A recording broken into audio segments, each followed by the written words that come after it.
Good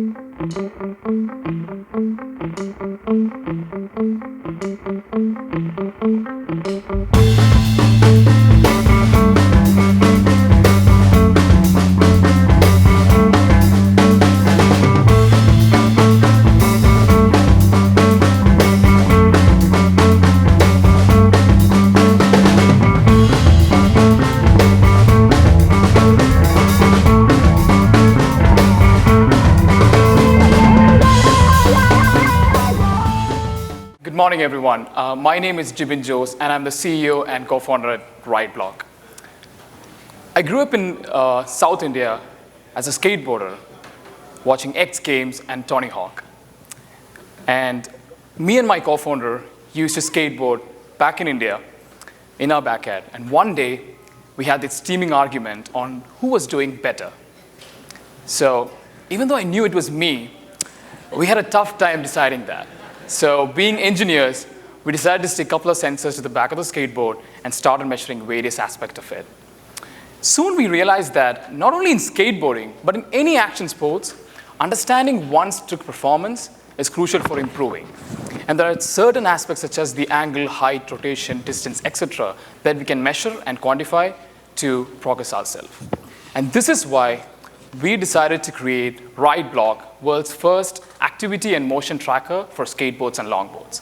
RideBlock is a unique combination of hardware and software that enables you to track your tricks, analyze your progress, and compare yourself with others in real time.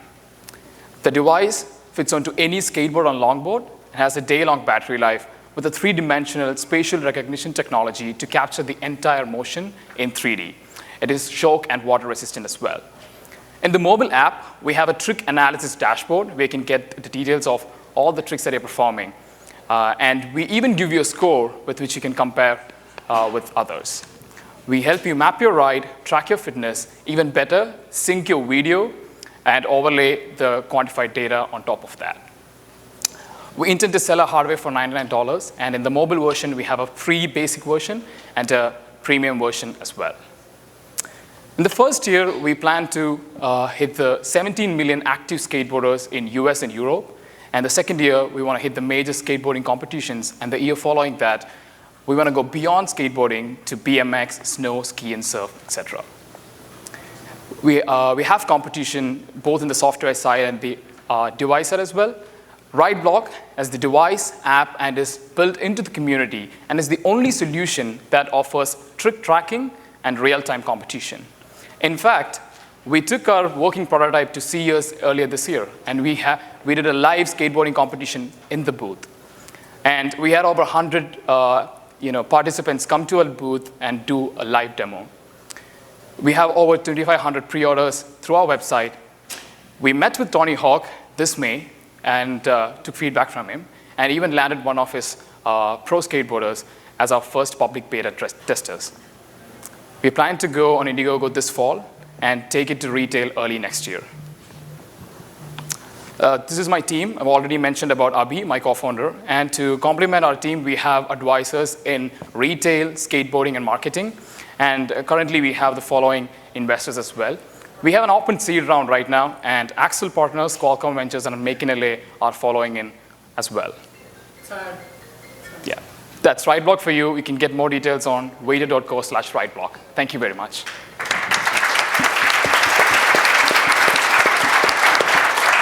Okay, judges.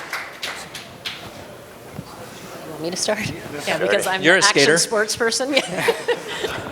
Yeah, I looked at all these companies. I'm like, really? Me? But I do have sons, so that's good. And my 6-year-old's already skateboarding. So I love that you started the presentation by saying that you're both a skateboarder and an engineer. Yeah. I think that's great. You're really connected to the problem. Clearly writing a lot of really interesting trends, action sports for sure, and just overall sort of data around, around sports and accuracy. So I think it's super interesting. I think the question I would have is just, hardware in general, sort of where does it go? You don't want to be stuck in like one of these hardware businesses where there's not really a long-term connection.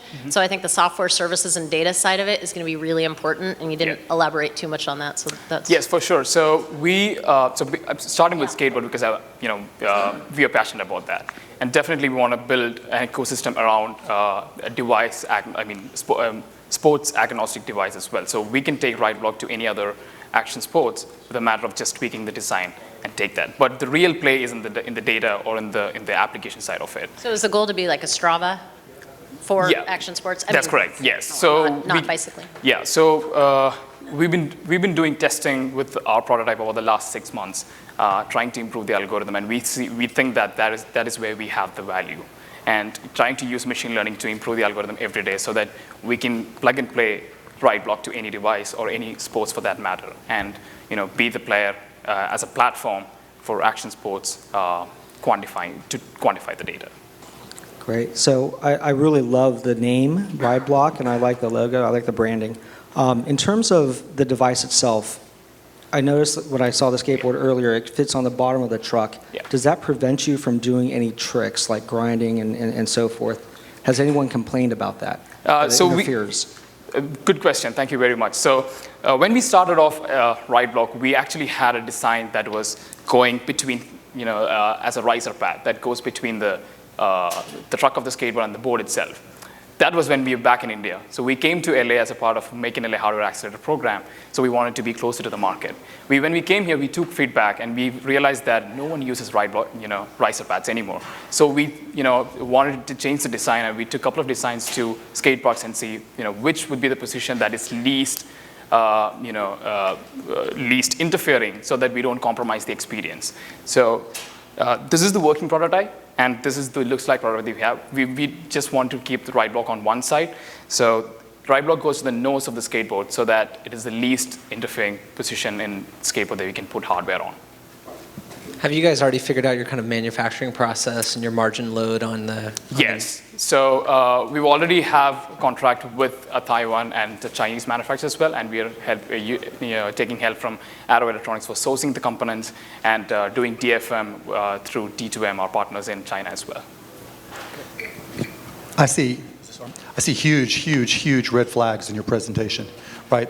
You didn't really talk about the product. You talked about meeting Tony Hawk. You talked about going to, a conference, and having a competition. You didn't get into any details at all about what's in your product, what makes it any different.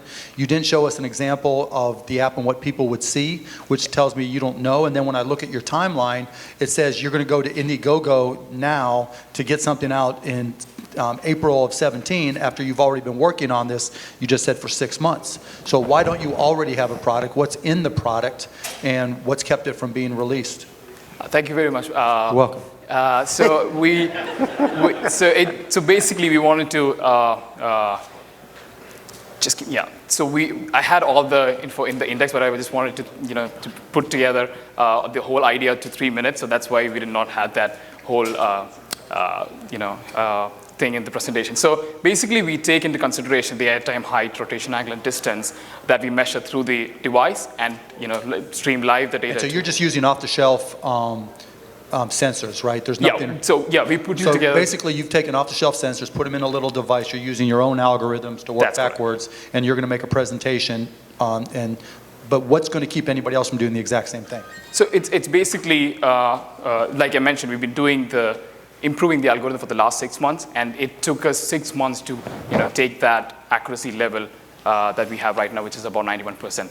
And when we started off, it was close to 67%. So if you're at 99%, why? 91% right now. So even at 91%, Yeah. I think most people, since people can't see themselves doing their actual tricks, what's keeping you from releasing the product? So right now, I think the manufacturing side of it is what keeps us from not releasing the product. So where's your challenge there? We need to have there is an MOQ with which we can go for manufacturing, and to create a minimum order quantity that we need to go with the manufacturer, and we need to create the mold that basically can create at least 5,000. So have you created any prototypes at all, and that's how you're doing your testing, or is this all? Yeah, we have about 40 beta testers right now. Okay. So that was a private beta that we're releasing a public beta right now. Okay, well, that makes me feel better. Okay, Yeah, thanks. yeah. Have you filed any kind of provisional patents or patents on this technology? In the process right now. On your beta testers, if they ride their skateboard every day, are they actually charging that device every night and using it every day? Yeah, so right now it is a USB charging port. So we've given exclusive access to these people and also given instruction on how to charge it. And this is the beta, we have already given that. But in the final version, we're going to have a magnetic connector that just plugs into the skateboard. Yeah, I'm just curious whether or not they find so much value out of it that they're not just like charging it for one ride a week or one ride a month and it becomes one more piece of kind of IoT tech that sits in a drawer, or whether they really want to charge it every day the way that you would charge your phone every day because it's so critical to their skateboard riding. Yeah, I think the beta testers that we have right now are like active players. They skateboard every day, and from the feedback that we are getting right now, they're charging it once every 2 days. So since they're only using it for like 2 to 3 hours a day, it can get up to 3 days in one normal charge. So it's pretty. And you talked about other markets you'd apply this to. I mean, do you think that you can win by being the best, quantitative tracking solution for all action sports, or do you think you need to be the #1 provider in skateboards? So again, started off with skateboards because of our passion, but we see huge value in the other one as well. So we wanted to do skateboarding is the only action sport that's not been into the quantified data yet. So we want to be the first player, and it's difficult as well. The tricks that we do on skateboarding is the most difficult one. So once we try, basically get that right, then we think that we can take it to snow, ski, and surf with ease. One final question. Why wouldn't you just integrate the technology into the truck or into the skateboard as opposed to putting it in the front? Good question. Thank you very much. So in skateboarding, everything is DIY. So being a skateboarder, I want to put everything, and I don't buy a skateboard off the shelf. I want to customize my skateboard with the shape of the board, even the sticker on the board, and also the truck, the wheels, and everything.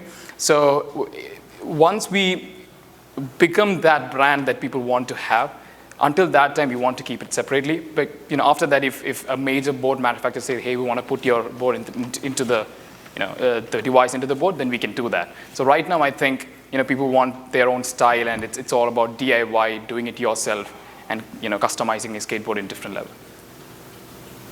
Thank you. Thank you very much. Thank you very much. Thank you, guys.